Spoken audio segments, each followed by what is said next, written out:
sama-sama pada malam ini kita mulakan pertemuan kita yang mulia di bulan yang mulia, di hari yang mulia, dengan bacaan umul kitab. Mudah-mudahan kita juga akan dimuliakan oleh Allah Subhanahu wa taala insya-Allah. Al-Fatihah. A'udzubillahi minasyaitonir rajim. Bismillahirrahmanirrahim. Alhamdulillahi rabbil alamin. Ar-Rahmanir Rahim. Maliki yaumiddin. Iyyaka na'budu wa iyyaka nasta'in. Ihdinas siratal mustaqim. Siratal ladzina an'amta 'alaihim ghairil maghdubi 'alaihim waladdallin. Amin. Alhamdulillah, kita merafakkan setinggi-tinggi kesyukuran kepada Allah Subhanahu wa taala yang memberikan kesempatan kepada kita tuan-tuan muslimin dan muslimat yang dirahmati Allah untuk kita berada di bulan yang penuh barakah insya-Allah. Yakni kita berada di pertengahan daripada bulan Rajab. Tuan-tuan muslimin muslimat yang dirahmati Allah Subhanahu wa taala, bila sebut bulan Rajab, tuan-tuan muslimin muslimat, maka terbayanglah, tergambarlah kepada kita sambutan memperingati satu peristiwa sejarah yang berlaku kepada Nabi kita Muhammad sallallahu alaihi wasallam, yakni peristiwa Isra dan Mi'raj Nabi sallallahu alaihi wasallam. Tuan-tuan muslimin dan muslimat yang dirahmati Allah Subhanahu wa taala, peristiwa Isra dan Mi'raj ini berlaku kepada Nabi sallallahu alaihi wasallam. Riwayat menyebutkan setahun sebelum Nabi berhijrah. Tuan-tuan muslimin muslimat yang dirahmati Allah, tahun berlakunya peristiwa Isra dan Mi'raj ini juga disebut sebagai Amul Huzni, tahun kesedihan kepada Nabi sallallahu alaihi wasallam di atas kematian dua orang yang paling dia cintai, yang menjadi pembela dia. Yang pertama isteri dia sendiri, Sayyidatuna Khadijah binti Khuwailid radhiyallahu anha. Kemudian yang keduanya ialah bapa saudara dia sendiri, Abu Talib.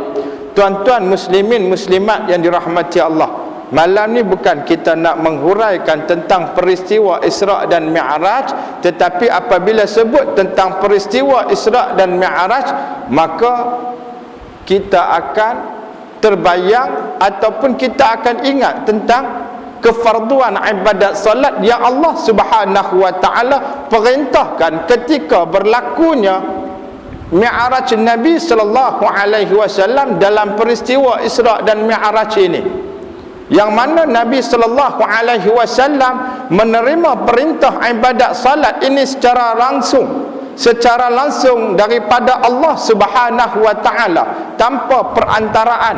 Tuan-tuan muslimin muslimat yang dirahmati Allah, dan istimewanya Nabi juga diperlihatkan oleh Allah Subhanahu wa taala tentang azab-azab bagi orang yang meninggalkan sembahyang. Tuan-tuan muslimin muslimat yang dirahmati Allah, di antaranya Nabi diperlihatkan kepadanya satu manusia yang menghentakkan kepalanya ke batu sampai pecah. Tuan-tuan muslimin muslimat yang dirahmati Allah Subhanahu wa taala, selalu kita dengar riwayat-riwayat ini daripada penceramah yang menyampaikan ceramah Isra dan Mi'raj, sampai Nabi tanya kepada Jibril tentang apakah perbuatan orang ni sampai azab, dia kena azab macam ni, sampai dia kena siksa macam ni. Dia hentak kepala dia ke batu sampai pecah kepala dia, tapi tak mati. Tuan-tuan muslimin muslimat yang dirahmati Allah, bayangkan kalau kita tengok satu aksiden, kita nak pergi kerja tuan-tuan, nak pergi Kepala Batas, nak pergi Pekan Kepala Batas, kita keluar sampai dekat simpang tu, tuan-tuan, ya, tengok-tengok berlaku satu aksiden. Ada seorang aksiden jatuh tuan-tuan, kemalangan, jatuh daripada motor, kemudian kepala dia dilenyek dengan lori, tuan-tuan muslimin muslimat yang dirahmati Allah, pecah, tapi dia tak mati. Kita tengok keadaan dia macam mana. Allah ni menggeletar kat tangan dia ni, menggigil tangan dia ni, menggeletak. Kita kata ish, kalau dia mati lagi baik daripada dia hidup. Kata kalau hidup lagu ni memang tak kenal manusia dah. Nampak tak tuan-tuan? Siksa tak kita tengok? Hak kita tengok ni pun siksa, tuan-tuan muslimin muslimat yang dirahmati Allah. Bayangkan Allah Subhanahu wa ta'ala memperlihatkan kepada Nabi orang yang hentak kepala ke batu sampai pecah berkecai, tapi tak mati orang tu. Siksa, tengok macam mana kita tengok. Kalau kata orang aksiden tadi, kita tak sanggup tengok. Kadang-kadang tuan-tuan kita tengok ke lain, ataupun kita tak berani pandang kepada tubuh yang dilenyek kepala tadi, tuan-tuan, yang pecah kepala tadi. Tuan-tuan muslimin muslimat yang dirahmati Allah, tanya Nabi kepada Jibril, ya Jibril, ni pasal apa dia kena siksa macam ni? Kata Jibril kepada Nabi sallallahu alaihi wasallam, inilah siksaan kepada orang yang di atas dunia dia tak mau letak kepala dia di atas lantai. Dia tak mau letak kepala dia di atas lantai sujud kepada Allah Subhanahu wa ta'ala. Tak mau melaksanakan solat. Tuan-tuan muslimin muslimat yang dirahmati Allah, bayangkan tuan-tuan kalau kita di situ, kalau kita kena siksa macam tu. Sebab apa? Atas dunia kita tak meletak kepala kita di atas lantai sujud kepada Allah Subhanahu wa ta'ala. Di akhirat kelak tuan-tuan menyesal, aku tak sujud kepada Allah, ya Allah aku menyesal. Tuan-tuan, hentak kepala tu, hentak kepala, aku nak sujud, hentak kepala, berkecai. Tu dia tuan-tuan. Allahu Akbar. Bayangkan kalau yang kita tengok tu adalah anak kita, yang kita tengok tu adalah isteri kita, yang kita tengok tu cucu kita, maklum. Allahu Akbar. Allah, tuan-tuan muslimin muslimat yang dirahmati Allah. Jadi kita nak pesan sebelum kita nak lanjutkan perkongsian ilmu kita pada malam ini daripada kitab Al-Halal wal Haram fil Islam karangan Syekh Yusuf Qaradawi. Mana-mana yang dengar suara kita daripada surah Al-Husna ini, yang belum lagi melaksanakan solat maghrib tunai olehmu akan solat, janganlah kamu nanti disiksa. Tuan-tuan muslimin muslimat yang dirahmati Allah, pada hari ini kalaulah marah kepada kami, marah pada orang yang pesan, marah kepada orang yang suruh kamu semayang, marah pilah, asalkan kamu nanti di akhirat kelak tidak disiksa oleh Allah Subhanahu wa ta'ala.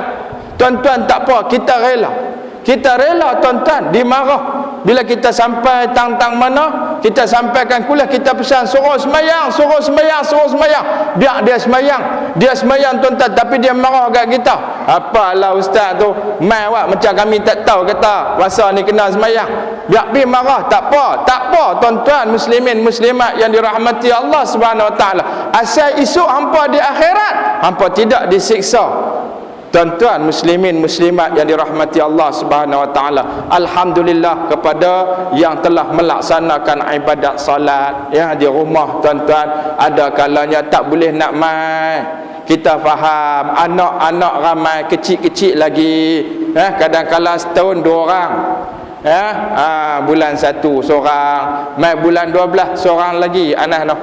Setahun 2 orang. Tuan-tuan muslimin muslimat yang dirahmati Allah, anak kecil-kecil, kalau dia main tuan-tuan sakit susah, isteri dia pula nak semayang, jadi dia himpun semua, dia buat semayang berjemaah di rumah. Alhamdulillah tuan-tuan muslimin muslimat yang dirahmati Allah, lepas semayang dia ajak pula anak dia mengaji, bagus tuan-tuan. Nah, kalaulah tak ada apa malam ni, esok cuti kan mailah sama-sama kita duduk di dalam surau yang indah ini tuan-tuan muslimin muslimat yang dirahmati Allah. Kita berada dalam taman syurga. Atas dunia ni ada 2 aja taman syurga. Satu majlis ilmu, yang kedua apa dia? Raudhah. Kan raudhah. Nabi sebut apa? Raudhah. Ma baina qabri wa mimbari raudhatun min riyadil jannah. Di antara mimbarku dan juga rumahku atau kubukku, tempat aku, raudhatun min riyadil jannah, satu taman daripada taman syurga Allah Subhanahu wa taala. Jadi tuan-tuan muslimin muslimat yang dirahmati Allah Subhanahu wa taala, mudah-mudahan dengan kita duduk di dalam majlis ilmu ini, Allah Subhanahu wa taala buka sikit pintu hidayah kepada kita untuk kita lebih memahami kemungkinan benda yang kita dah tahu dah, kita peringat balik, ya.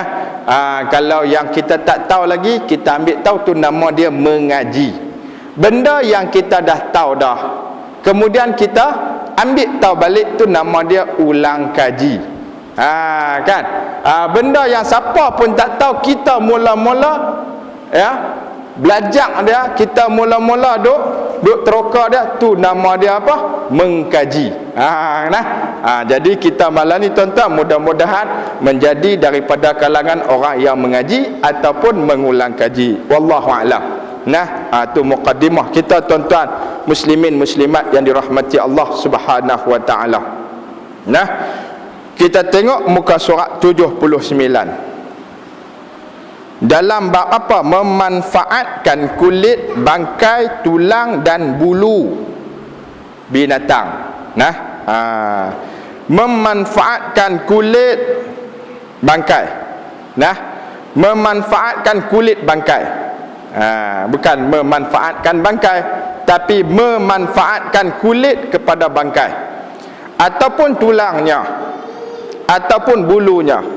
Makna kata tuan-tuan muslimin muslimat yang dirahmati Allah, ya, dalam perbahasan nanti kita akan tengok macam mana bolehkah kita memanfaatkan kulit binatang. Kalau boleh, binatang yang macam mana yang dibolehkan? Apakah semua binatang kita boleh manfaatkan kulit dia, tulang dia, bulu dia? Ataupun ada binatang yang tak boleh kita manfaatkan kulit dia, tulang atau bulu dia? Kita tengok tuan-tuan muslimin muslimat yang dirahmati Allah. Qala musannif rahimahullah, berkata pengarang kitab ini, mudah-mudahan dia dirahmati Allah, wa nafa'ana bi'ulumihi fid darain, mudah-mudahan juga bermanfaat kepada kita akan ilmunya untuk kita menjalani kehidupan di atas muka bumi. Apa yang dimaksudkan dari pengharaman bangkai itu ialah pengharaman memakan dagingnya. Tentang bangkai ni, yang diharamkan padanya, kata Syekh Yusuf Qardawi, dia kata apa? Ialah haram makan daging dia. Adapun memanfaat kulit, tanduk, tulang atau rambutnya, yakni bulunya, tidak menjadi kesalahan. Kata Syekh Yusuf Qardawi ni daripada fatwa dia, dia kata apa? Ya, tentang kita nak manfaatkan kulit, kita nak manfaatkan tanduk, tulang ataupun rambut, yakni bulunya, maka itu tidak menjadi kesalahan. Bahkan ianya digalakkan kerana boleh mendatangkan wang dan boleh dimanfaatkan oleh manusia. Yang ni fatwa ataupun pendapat daripada Syekh Yusuf Qardawi. Tuan-tuan muslimin muslimat yang dirahmati Allah, dia kata daripada bangkai tu, dia kata apa? Yang diharamkan adalah daging dia. Adapun kulit dia, tanduk dia, tulang dia, bulu dia, kita boleh manfaatkan. Dia ambil daripada satu hadis Nabi SAW untuk dijadikan sandaran hukum. Riwayat daripada Ibnu Abbas radhiyallahu anhuma menyebutkan satu peristiwa yang mana ada orang yang menyedekahkan kepada jariyah, yakni hamba perempuan Ummul Mukminin Maimunah radhiyallahu anha dengan seekor kambing. Cerita dia lagu ni. Ibnu Abbas dia habaq, dia kata apa? Satu peristiwa berlaku, ada orang sedekah kepada jariyah Maimunah Ummul Mukminin isteri Nabi sallallahu alaihi wasallam. Dia bagi apa? Dia bagi seekor kambing. Lalu kambing itu mati dan dibuang. Kambing tu tak sempat sembelih, tak dan sembelih, tak buat apa-apa, mati. Jadi Kambing tu dibawa ke mana? Dia ambil, dia buang. Tidak lama kemudian Rasulullah sallallahu alaihi wasallam datang melihat kambing itu. Tak lama lepas tu Nabi mai dan Nabi tengok kambing tu.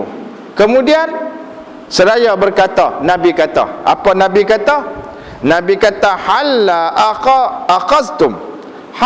aqastum ihabaha fadabakhtumuhu fantafa'tum bih faqalu innaha maitatun faqala sallallahu alaihi wasallam innama hurrima akaluha.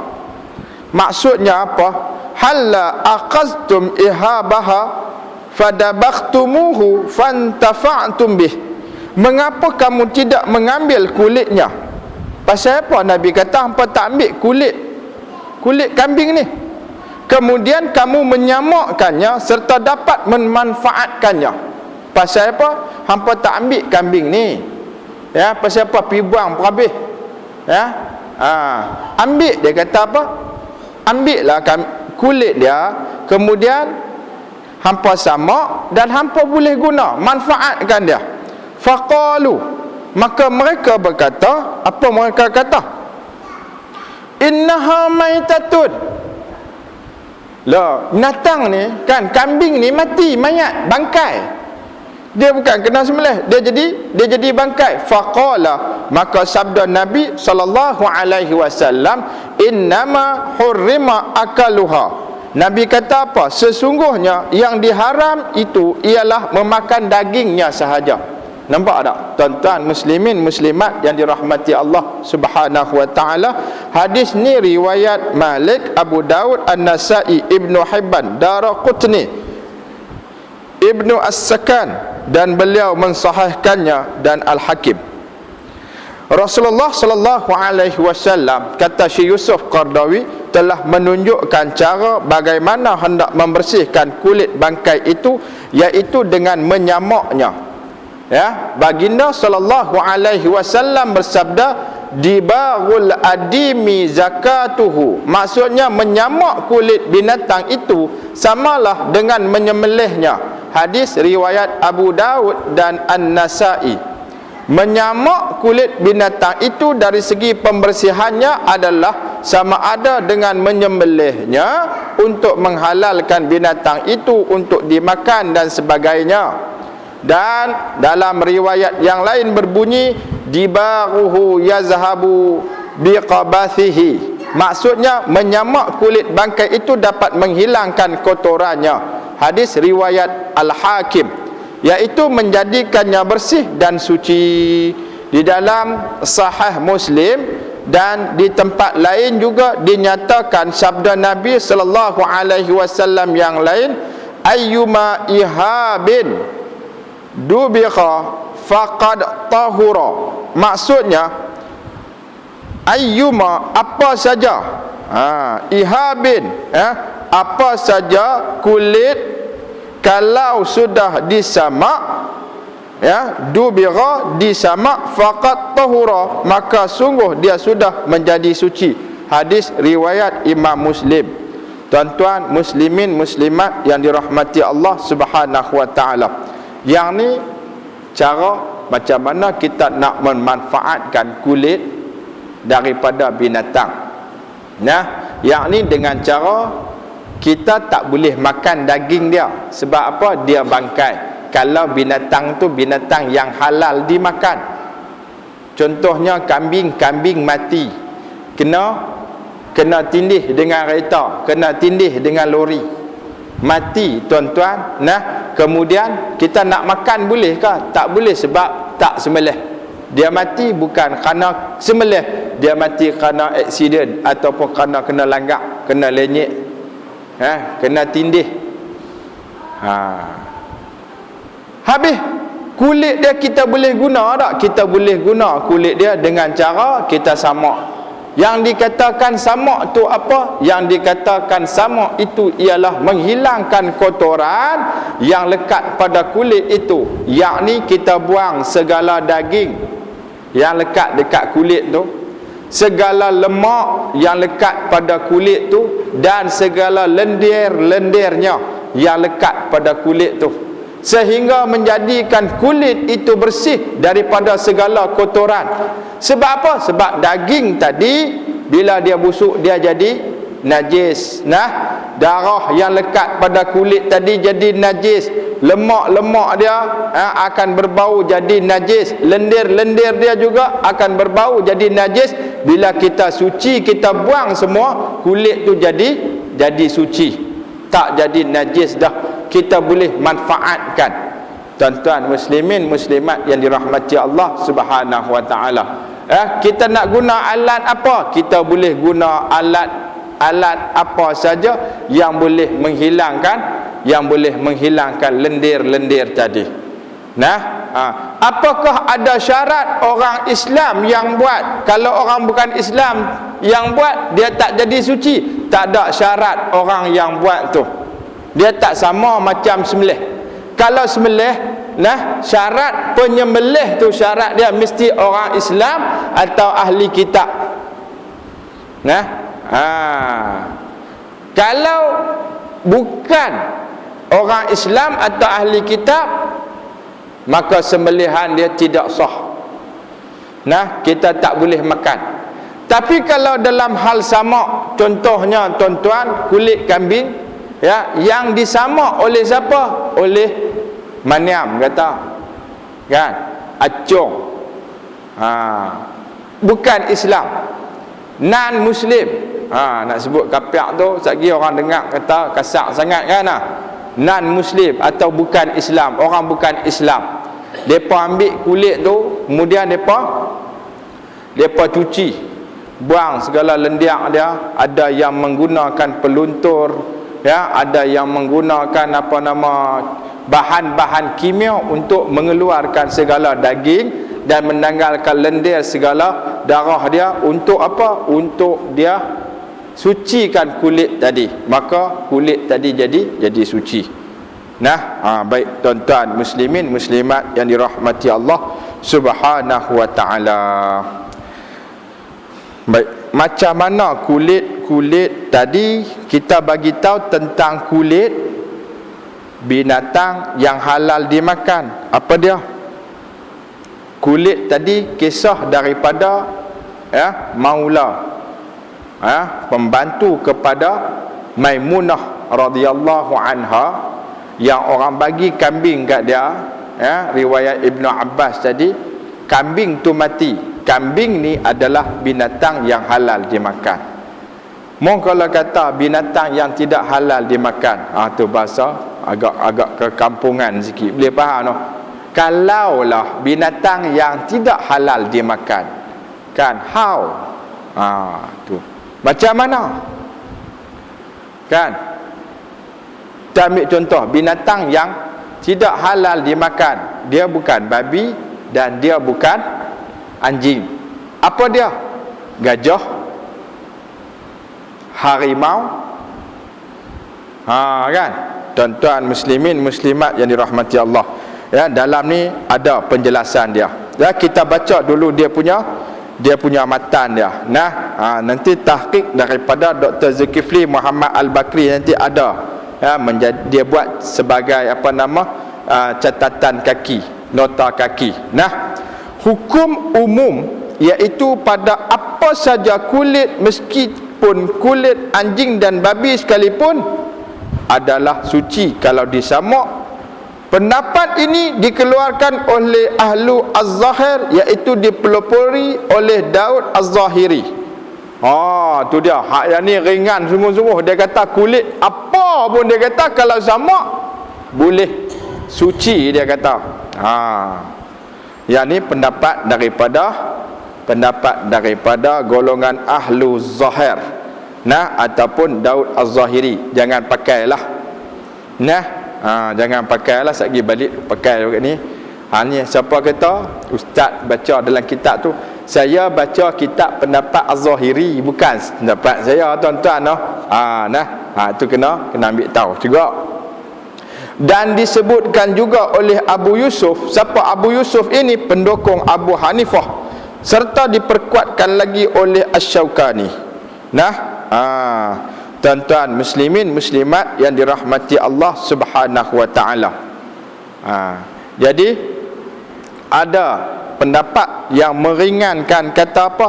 Semua jenis kulit, tak kiralah kulit tu binatang tu halal dimakan ke tak halal dimakan ke, termasuk apa dia? Anjing dan babi. Itu pendapat zahiri. Pendapat ni jangan pegang. Baik. Kita tengok pendapat yang lain. Tuan-tuan muslimin muslimat yang dirahmati Allah Subhanahu wa taala. Daripada catatan Dr. Yusuf pula, daripada catatan Dr. Zulkifli Muhammad Al-Bakri, dia kata hadis Ibnu Abbas radhiyallahu anhuma menunjukkan bahawa kulit binatang yang disamak menjadi bersih sekalipun ianya daripada binatang yang tidak dimakan dagingnya. Inilah pendapat mazhab Abu Hanifah, Asy-Syafi'i dan lain-lainnya. Sedangkan yang rajih ialah pendapat sebaliknya. Begitu juga boleh disamak kulit yang ianya dianggap suci pada masa hidup sekalipun sudah menjadi bangkai, seperti pendapat Ibnu Abbas radhiyallahu anhuma, Ibnu Mas'ud, Atha, Al-Hasan, Asy-Sya'bi, An-Nakhai, Al-Qatadah, Sa'id bin Jubair, Al-Auza'i, Al-Laits, Al-Thawri, Ibnu Al-Mubarak, Ishaq, dan mazhab yang masyhur dalam mazhab Hanafi, Maliki dan Asy-Syafi'i. Tuan-tuan muslimin muslimat yang dirahmati Allah Subhanahu wa taala. Jadi dalam catatan kaki ini memberi penjelasan kepada kita bahawasanya binatang yang halal dimakan. Kemudian kita ambil kulit dia, kita samak, maka boleh digunakan. Begitu juga binatang yang tidak halal dimakan, kita boleh memanfaatkan kulit dia, kita tak boleh makan daging dia. Contoh macam mana gajah. Kan gajah, kita jumpa gajah, tapi bangkai gajah ni payah jumpa payah jumpa bangkai gajah, kecuali gajah tu kena tembak. Gajah tu kena tembak. Duk tanya hak orang masuk dalam hutan ni, orang duk pergi buat kerja dalam hutan, sampai depa kata tak pernah depa jumpa bangkai gajah kot tepi sungai ke, tak macam mana binatang lain. Sebab depa kata gajah ni kalau nak mati, dia pergi cari satu tempatnya. Boleh jadi ada gua, dia kata pergi mati kot dalam gua tu. Siapa jumpa gua tu, depa kata boleh jadi kaya. Sebab apa? Boleh ambil gading dia. Wallahu a'lam, saya tak tahu. Kok ada pandai gajah dalam ni. Kita kata ahli gajah ada tak? Kita tak ada ahli gajah, badan besar macam gajah ada. Ahli gajah tak ada. Tapi sungguh saya tak pernah jumpa lagi lah. Hak orang duk masuk dalam hutan tu tak pernah jumpa lagi lah. Kata gajah ni dia mati tang nu jumpa sekok, tani sekok, tak ada dia. Dia akan mati satu tempat je. Tidak, ni bangkai gajah besar kalau dia mati tentu bau sebab besar. Tapi tak ada, dia tua sampai tua, dia nak mati, dia pergi satu tempat, dia mati satu tempat. Macam mana orang kata kucing, saya tak belah kucing, saya tak belah kucing, tapi ada kucing pernah mai duduk di rumah, kan? Bila kucing tu mai, kita tahulah kan, tuan dia tak bagi makan, dia mai cari makan, kita pun bagi makan. Bila bagi makan, lama-lama dia lekat, dia duduk mai, walaupun bukan kita bela, kita bagi makan. Beza hak bela dengan bagi makan. Hak bela ni kita tengok Allah kadang-kala tidur kelingan kucing, kadang-kala kucing tidur atas katil, tuan tidur di bawah, tu lagi teruk, kan, sampai macam tu. Hak tu hak bela. Ni kita tak bela, kita bagi makan. Dia banja, tuan-tuan. Kita balik kerja dia mai. Kita balik kerja kira sampai dekat gate rumah tu dia mai. Tapi tuan-tuan, dia nak mati rupanya, kan. Ni bila cerita kat orang kata sungguh depa kata kucing lagu tu perangai dia. Dia nak mati, dia hilang. Dia tak mati di rumah, dia hilang, tak tahu pergi mati tang mana. Hak tu pernah lah kita tengok, pengalaman kita pernah lah rasa. Kan? Macam tu. Tapi tak tahulah, wallahu alam, kita tak tahu. Tapi nak habaq apa di sini tuan-tuan? Nak habaq kata kulit binatang hak mati tadi. Tu nak habaq kulit. Kulit binatang hak mati tadi. Binatang tadi tak halal kita makan daging dia. Macam mana rimau. Halal kita makan daging dia. Cuba pergi makan rimau. Silap-silap tak ada nak makan rimau, rimau makan kita dulu. Kan? Halal tak daging dia? Dia tak halal. Binatang yang tidak halal dimakan. Sebab binatang yang menerkam mangsa ni tidak halal kita makan. Ya, dia bertaring dan menerkam mangsa. Maksudnya dia nak makan, dia mesti terkam dulu. Tu dia ni binatang ni, nama dia harimau. Dia mati, kita lapah buang dia punya apa nama, isi-isi apa semua, kita olik kulit dia saja, kita samak kulit dia, kita manfaatkan. Maka berdasarkan pendapat yang dikemukakan ini, jumhur ulama mengatakan dibolehkan, kecuali apa? Kecuali anjing dan babi. Kecuali anjing dan babi. Tapi kalau pendapat Zahiriyah, dia kata apa? Golongan ahlu Zahir, dia kata apa? Kira semua kira boleh ya. Ni lagi teruk, semua boleh. Kan? Tu dia. Baik, kemudian pendapat yang kuat daripada Imam Syafi'i bahawa yang demikian itu adalah haram. Ya. Yakni pendapat yang Asy-Syaukani banyak dikaitkan dengan pendapat daripada Asy-Syafi'i, ya, ataupun golongan Syafi'iyah daripada mazhab Syafi'i. Tapi yang kuat, ya, yang rajih dalam mazhab Syafi'i, kalau babi dan anjing hukum dia haram, ya. Sama ada makan ataupun memanfaatkan kulit dia, memanfaatkan, ya, segala tulang ataupun apa saja yang mai daripada babi itu, walaupun disamak, ya. Itu pendapat yang rajih dalam mazhab Syafi'i. Tuan-tuan muslimin muslimat yang dirahmati Allah Subhanahu wa taala. Kemudian kalau kita buka di dalam mazhab Syafi'i ini, ada juga pembahagian yang lain dalam hal memanfaatkan kulit binatang ni, ya, memanfaatkan kulit binatang, ya. Pendapat pertama mengatakan, ya, binatang yang halal dimakan, ya, boleh dimanfaatkan bulu serta kulitnya kalau binatang tu disembelih dulu ataupun diambil bulunya sebelum binatang itu mati. Kan? Sekiranya binatang itu mati akibat tidak disembelih, maka bulunya tidak dapat dimanfaatkan, kecuali kulit dia boleh dimanfaatkan. Kulit boleh, bulu tak boleh.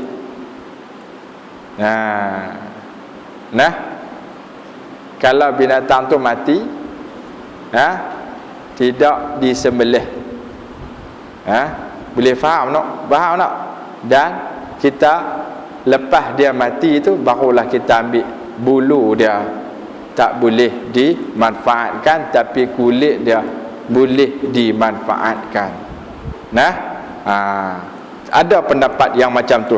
Tapi pendapat yang kita baca dalam ni, ya, daripada ramai daripada kalangan ulama-ulama yang masyhur, ya, termasuk mazhab yang masyhur, mazhab Hanafi, Maliki dan Asy-Syafi'i, mengatakan semua daripada binatang itu, ya, sama ada kulit dia, tulang dia ataupun bulu dia, binatang itu bukan anjing dan babi, ya, sama ada kita ambil kulit dia semasa dia hidup ataupun setelah dia mati, ya, maka hukumnya adalah suci dan boleh dimanfaatkan. Boleh faham tak ni? Boleh faham. Contohnya sekali kita keluar tengok tu dia ada satu ulat sawa punya besar, kan, satu ulat sawa punya besar. Tengok ulat sawa tu kita ingat kot mati, kita ingat kot hidup, tak, rupa-rupanya dia mati dah. Ada seorang hamba Allah nama dia Anas, dia naik lori, kita tak tahulah kan, kita nampak lori dia tu, tulis Anas and Co. Kita tengok, oh ni dia telah langgar apa nama ulat sawa tu, ulat sawa tu dah mati dah. Kita ambil, kita buang isi dia apa semua, kemudian kita bersihkan kulit dia, kemudian kulit dia tu kita manfaatkan.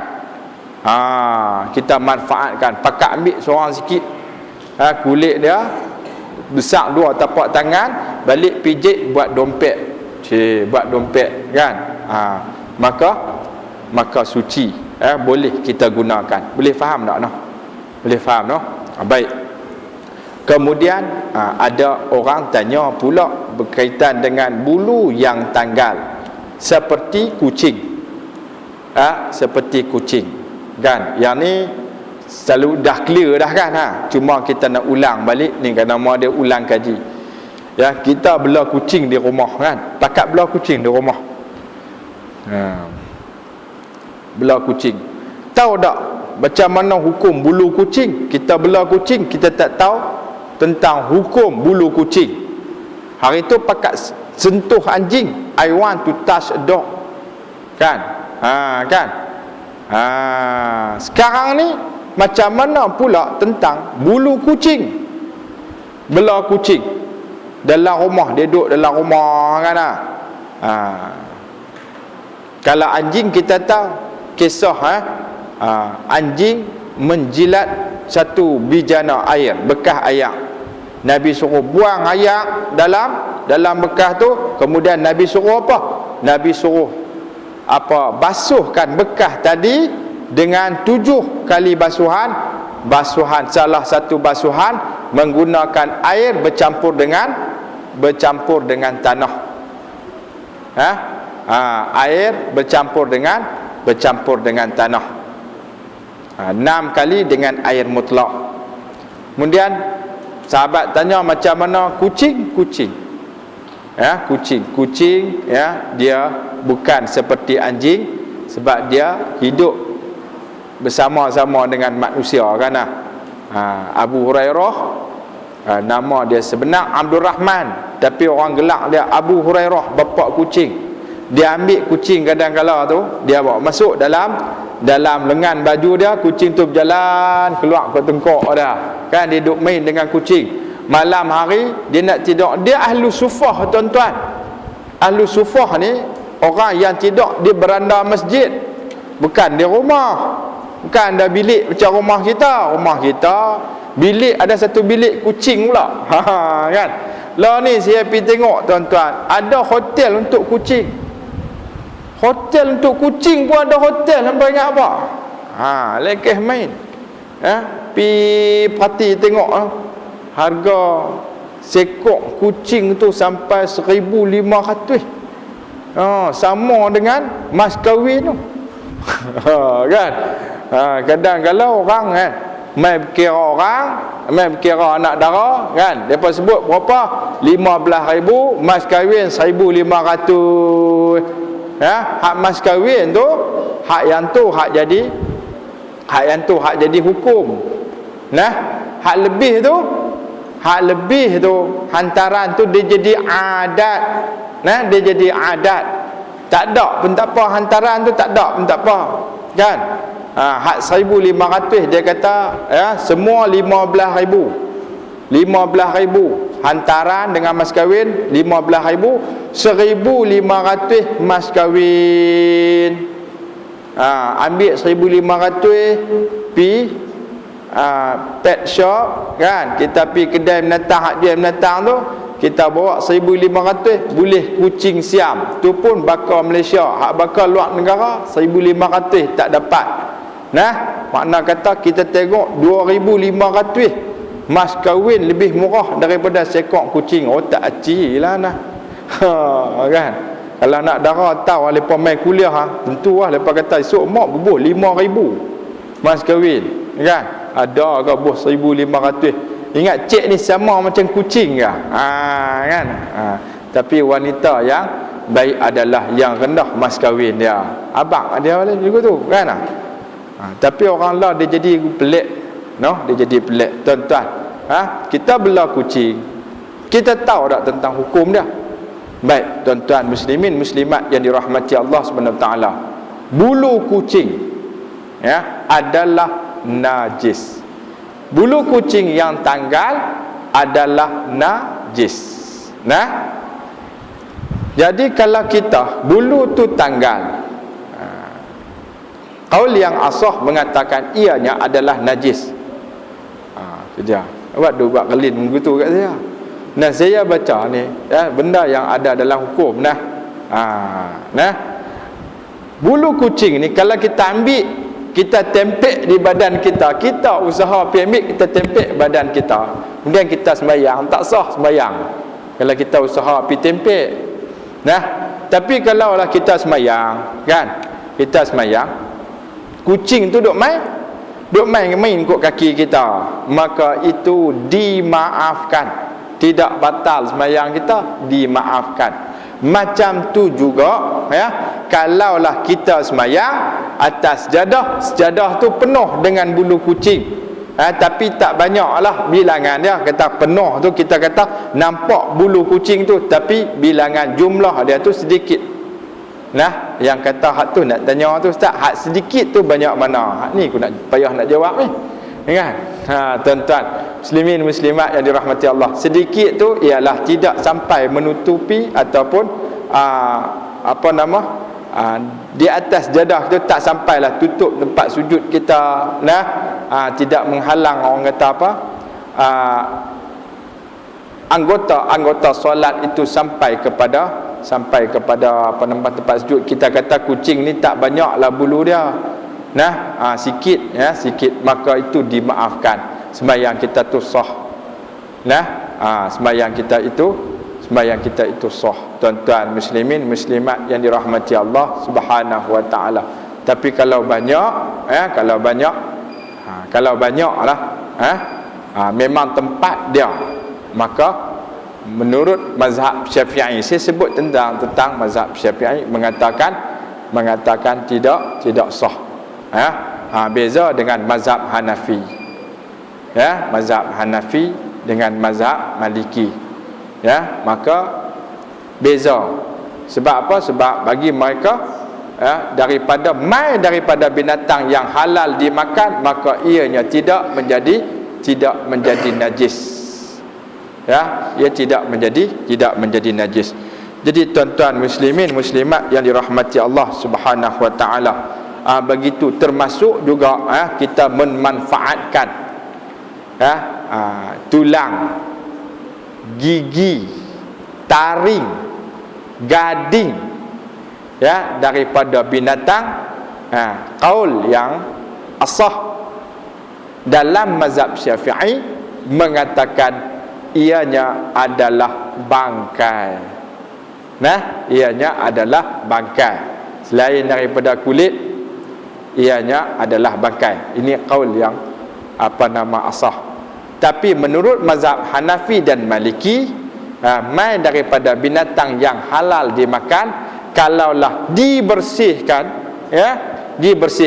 tidak ada kotoran padanya, maka ianya adalah bukan bangkai, dan bukan najis, boleh dibawa ketika kita mendirikan solat. Wallahu a'lam.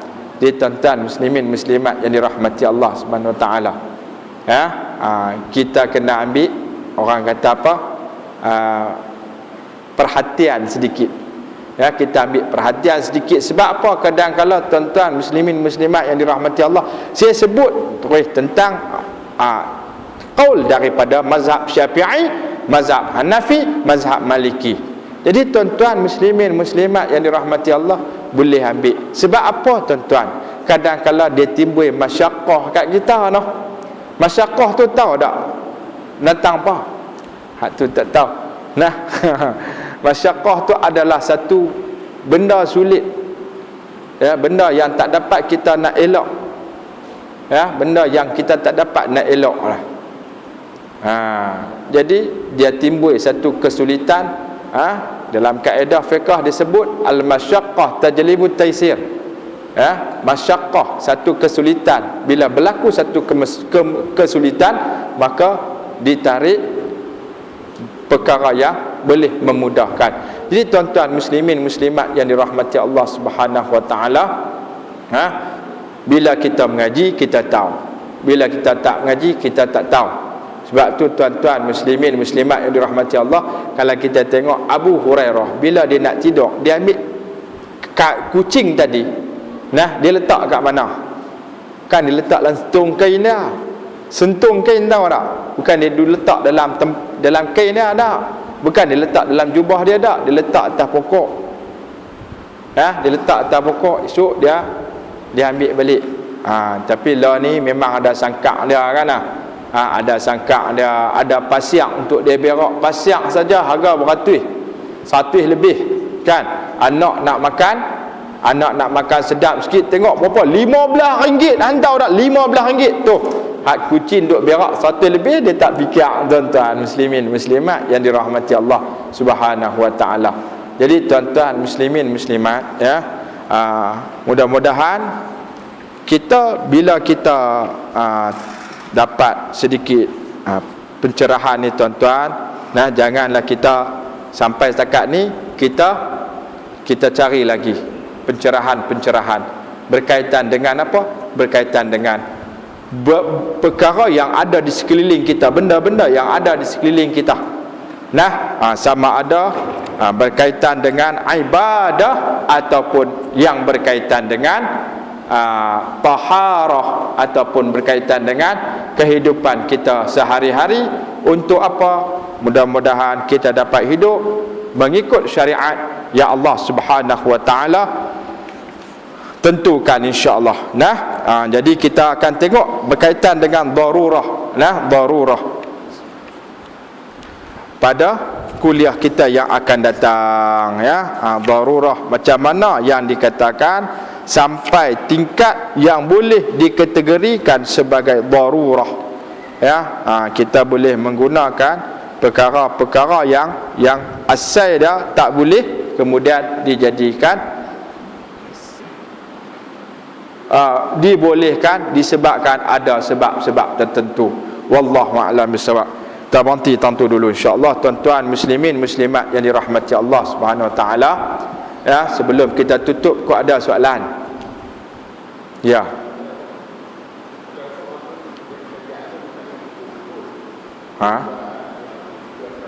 Ya.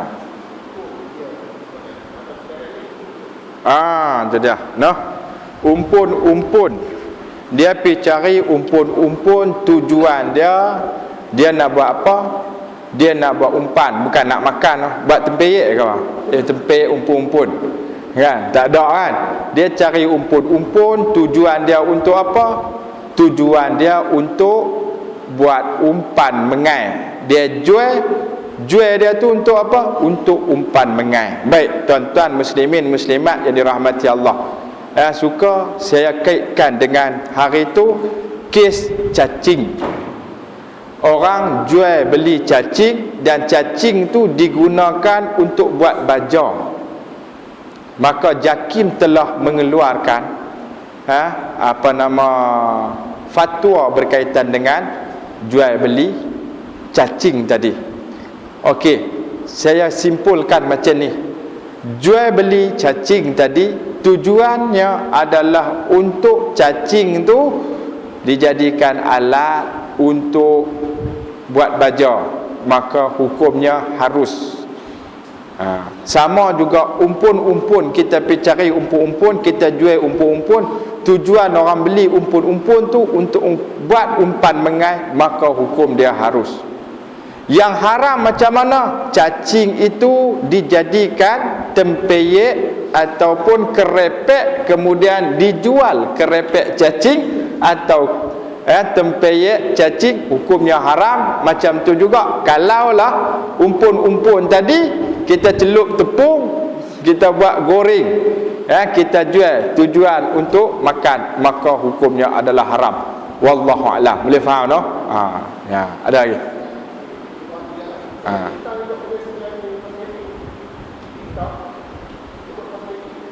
Baik. Nanti kita akan sampai pada bab nanti. Kita memanfaatkan lemak, lemak daripada binatang. Ni ataupun kita memanfaatkan binatang. Binatang tu adalah binatang yang tidak halal dimakan. Dia ada dua. Satu, tujuan untuk perubatan. Macam mana keadaan dia, kita ni sekiranya soalan ni advance lah, nak tanya benda yang akan datang ni kan. Jadi kalau nak tahu lebih lanjut soalan itu, bagaimana jawapan dia, jangan ke mana-mana, sila ikuti rancangan saya, insya-Allah 30 minit bersama dengan Ustaz Zon, bukan Ustaz Don.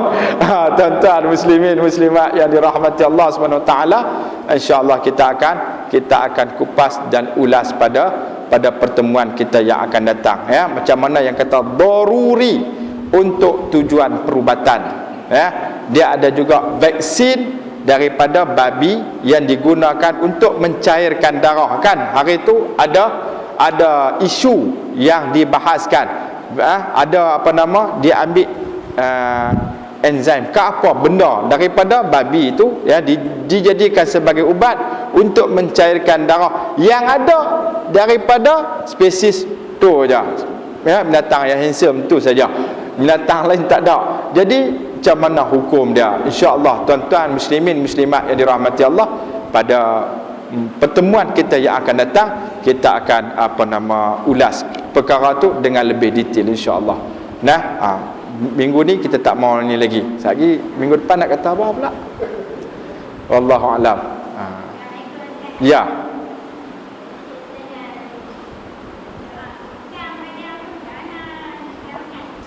Ketam.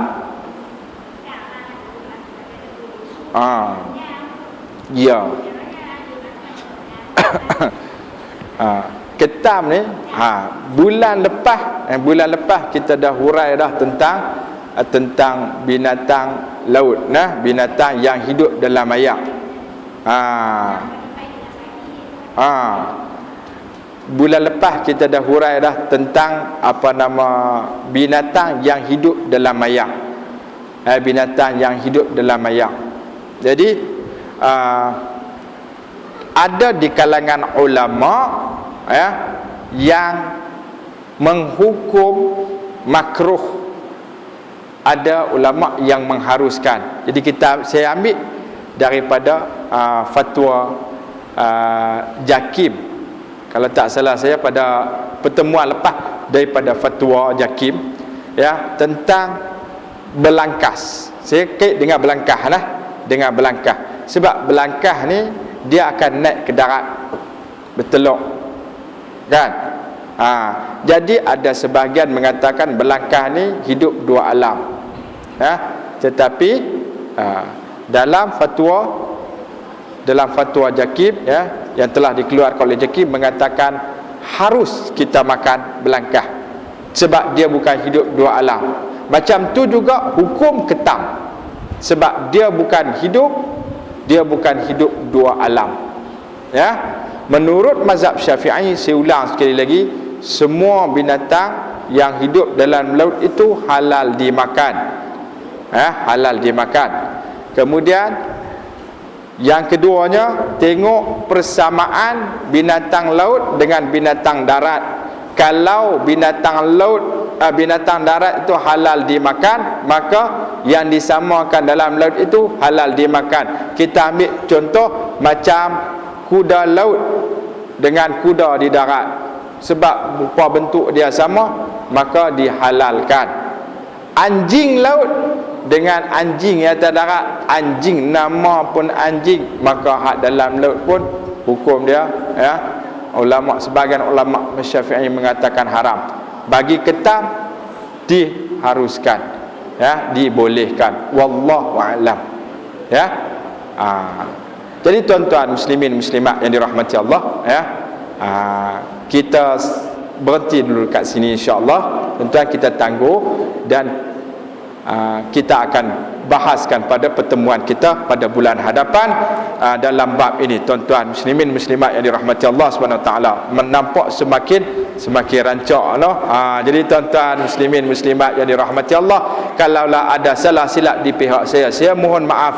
Segala yang baik itu daripada Allah, kesilapan tu datang daripada diri saya yang dhaif, lagi banyak dosa. Jadi tuan-tuan muslimin muslimat yang dirahmati Allah, marilah sama-sama pada malam ini kita tangguh pertemuan kita dengan kafaratul majlis dan suratul Asr. Subhanakallahumma wa bihamdik asyhadu an la ilaha illa anta astaghfiruka wa atubu ilaik. Bismillahirrahmanirrahim. Wal 'asr innal insana lafi khusr illa alladhina amanu wa 'amilus solihati wa tawassaw bil haqq wa tawassaw bis sabr. Sadaqallahu azim. A'udzu billahi minasyaitonir rajim.